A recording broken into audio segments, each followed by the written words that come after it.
things I would do differently as an international student. If I were to go back to the past, there are things that I would do differently for sure. Let's find out in this video.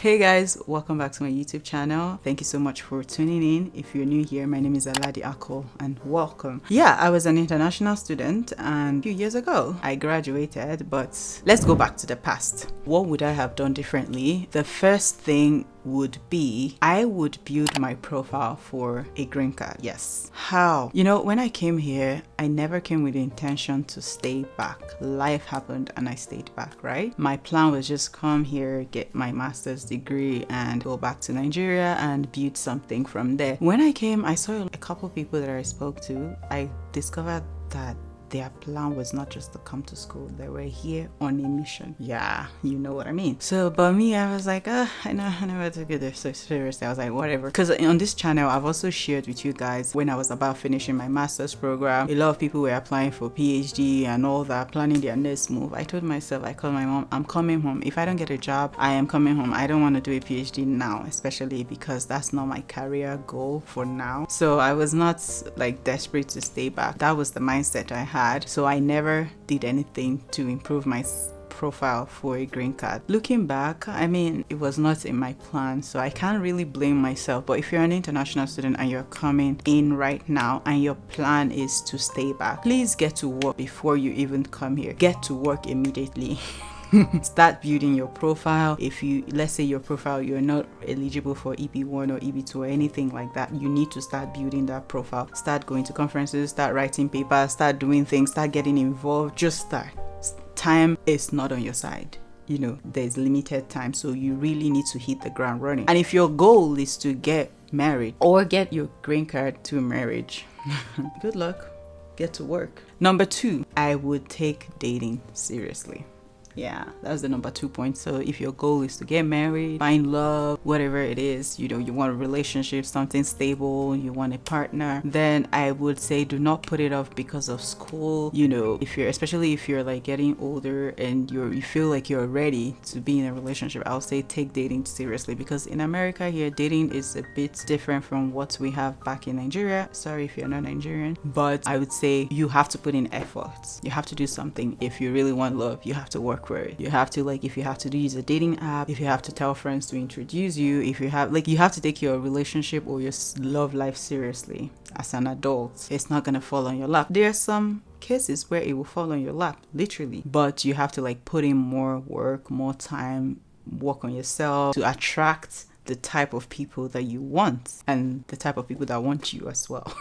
Are you your spec? You get what I mean? So like, don't put it off, because life is going to continue. You're going to graduate and you're going to, you know, so you might as well take it serious. Okay, it looks like a joke now, but time flies, especially if you want something. Number 3, I will take internships seriously. I would try my best to get at least 1 or 2 internships before I graduate. Internships are very, very, very important. I mean, you can do well without them, but it's always good. You know, I talk to people and they're like, oh, I got my permanent offer through my internship. Thing is, interviews for internships are not as intense as the a proper job interview. They're not as intense as that. So it's your way to get into a company, your dream company. So take it very seriously. For me, I think the problem was, I've shared it before. So there's a video here where I talked about my regrets as a computer science student, blah blah blah. So find the reason in that video. Be confident, try your best, go to career fairs. You know, that was one thing I did not do the first few semesters. Go to career fairs, go to conferences. If things are happening for students, one thing as a student is, in this America, you get discounts. Conferences that are probably like, let's say career fair, where people have to pay, like people that are working have to pay. You don't really pay a lot. It's just maybe a fraction of the price. Let's say another thing, you have to take advantage. I know I'm talking about internships now, but it just reminded me of something. Even like Amazon, there are a lot of things that you get for, you know, fraction of the real price because you're a student. So put your student email into work. Sign up for things while you can still afford them. I mean, when you start start working, you can afford them, but it's a good discount is always nice, you know. So as a student, there's so many things you can unlock with your student email. Do not sleep on it. Make sure anywhere you go to ask them, is there a discount for students? Show your student ID, even skin. There are a lot of activities that you get for cheap as a student. So try to get 1 or 2 internships, like if any company that you know you really want to work in, and it might be worth trying the LinkedIn Premium as well to see if you can connect with people. I know it's a lot of money, but at the end of the day, things are more intense than it used to be, so you need to explore all parts. You need to put in your best. So try to get an internship is a must. Like I will do everything I can to make sure I secure an internship, okay? That way you also get a feel of American work culture and all that stuff. Now the next point, I am going to have an investment account. Yes, I know as a student it's hard because you're thinking, how much am I earning, especially as a grad student. Now I'm going to be talking about grad students. I am not talking about bachelors because I know nothing about that. But let's say you're doing your master's. For me, I barely had money to spare, but looking back, I should have created an investment account and start putting my money in VOO, Inspire, or something of, you know, something that tracks the market. Just put some money down, even if it was $10, even if it was 20, even if it was 30.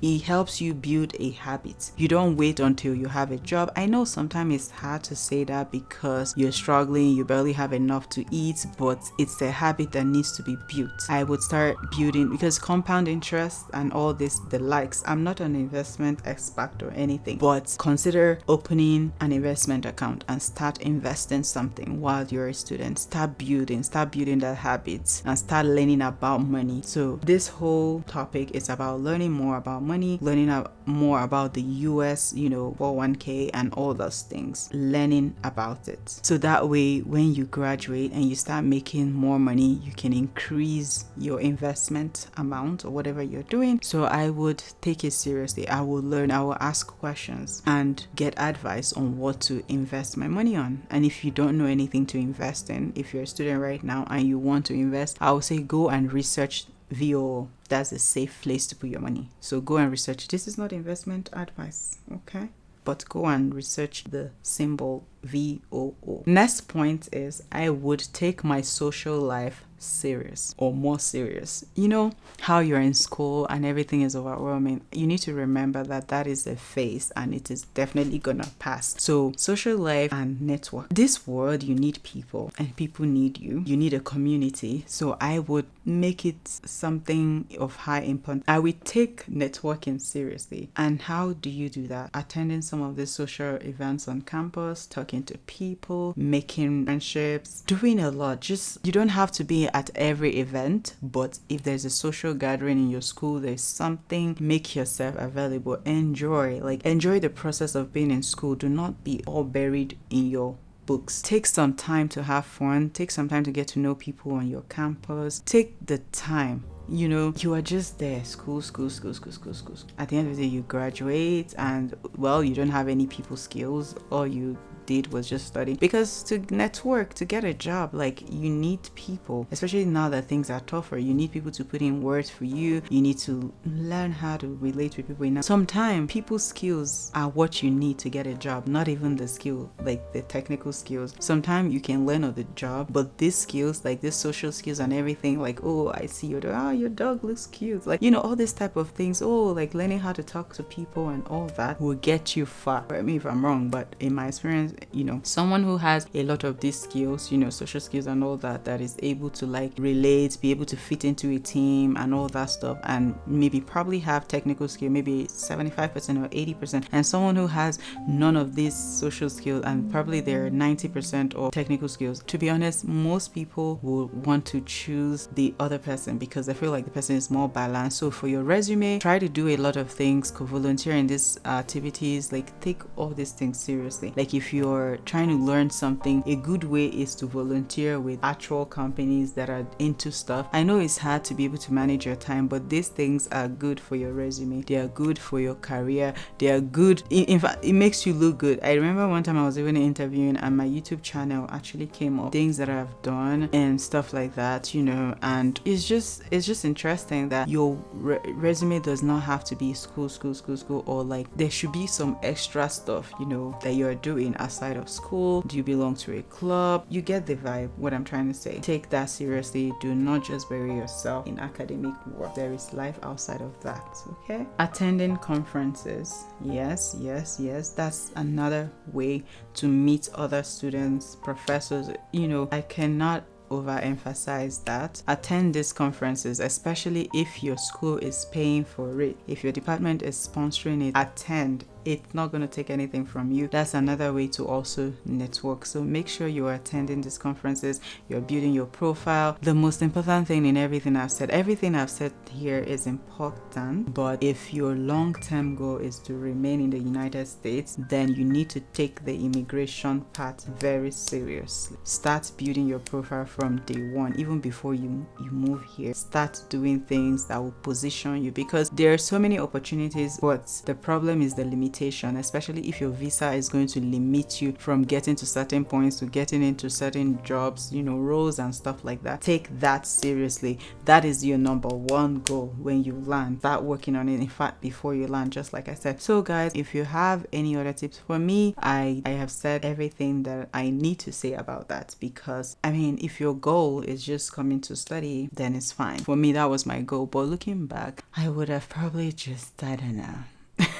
And I know sometimes fear is another thing. Let's say for those who really want to stay back now, the fear of like, oh, do I qualify for this? Do I qualify for that? You know, that fear kind of cripples people before they even start taking action. It's like, oh, I don't think I'll qualify. Then the worst that will happen, you apply and you're rejected. Okay, it's not a big deal. Like, okay, you win, and then they'll probably tell you why they rejected you, and you reapply again. Like, it's that simple. But I know, like, there's that fear of okay. Let me know in the comment section if there are things that you would do differently, and if you're just starting out, what are you currently experiencing? Let me know in the comment section, and I will see you guys in my next video. Thanks for watching. Bye.